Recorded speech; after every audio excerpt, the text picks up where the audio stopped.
మన శరీరములు అనిశ్చితాలు, అంటే అస్థిరములు. ఏ క్షణంలో మన శరీరం మనది కాకుండా పోతుందో తెలియదు. అంటే మనం ఎప్పుడు పోతామో మనకు తెలియదు కదా. రుద్రాక్ష శరీరం మీద ఉండగా మన ప్రాణం పోతే ఎట్టి పరిస్థితులలో నరకానికి వెళ్ళాం. యమకింకర దర్శనం కాదు, ఉత్తమ లోకాలకు వెళతాం.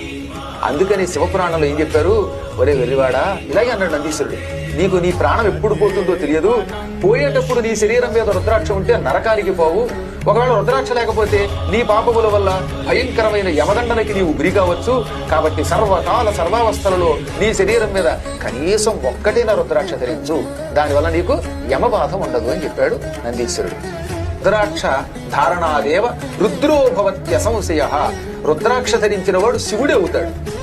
ఇక్కడ రుద్రాక్ష కూడా మంత్రపూర్వకంగా ధారణ చేసిన వెంటనే శరీరంలో ఒక అవయవం అయిపోయింది.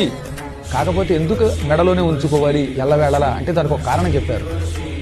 దేవీ భాగవతంలో 11వ స్కంధంలో రుద్రాక్ష మహిమ ఉన్నది దేవీ భాగవతంలో. మళ్ళీ శివపురాణంలో కూడా ఉంటుంది. పూర్వం ఒక దుర్మార్గుడు చచ్చిపోయాడు.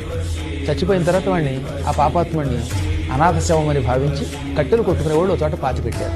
వాడిని పాతిపెట్టగానే వాడి ప్రాణం తీసుకెళ్ళడానికి అక్కడికి యమకింకరులు వచ్చారు. అదే సమయంలో శివకింకరులు వచ్చారు. యమకింకరులు అన్నారు, వీడు పరమ పాపాత్ముడు అండి, అందుకని మేము తీసుకెళ్ళడానికి వచ్చాం. పాతి పెట్టేదాకా ఆత్మని మాతో తీసుకెళ్ళకూడదు, మీరు పాతి పెట్టారు ఇక్కడ కొంతమంది కట్లు కొట్టుకునేవాళ్ళు, అందుకని వీడి ఆత్మని యమలోకానికి తీసుకెళ్లి వీడిని శిక్షిద్దాం అనుకుంటూ అంటే మీరు శివకింకరులు ఎందుకు వచ్చారనగా అప్పుడు శివకింకరులు అన్నారు, వీడు పరమ పాపాత్ముడే, యమలోకానికి రావాల్సిన వాడే. కానీ కట్టెలు కొట్టుకునేవాళ్ళు వీడిని పాతి పెట్టిన చోట అడుగున ఒక రుద్రాక్ష పోస్తుంది. ఆ రుద్రాక్ష పోస మీద వీడిని పడుకోబెట్టి పాతి పెట్టడం వల్ల వీడి పాపాలు పోయాయి.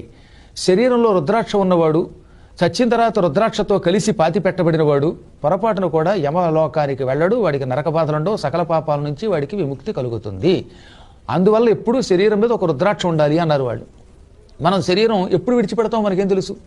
అందువల్లే శరీరంలో ఎప్పుడు రుద్రాక్ష ఉంటే ఎంత నీచుడైనా సరే శరీరం విడిచిపెట్టాక నరకానికి మాత్రం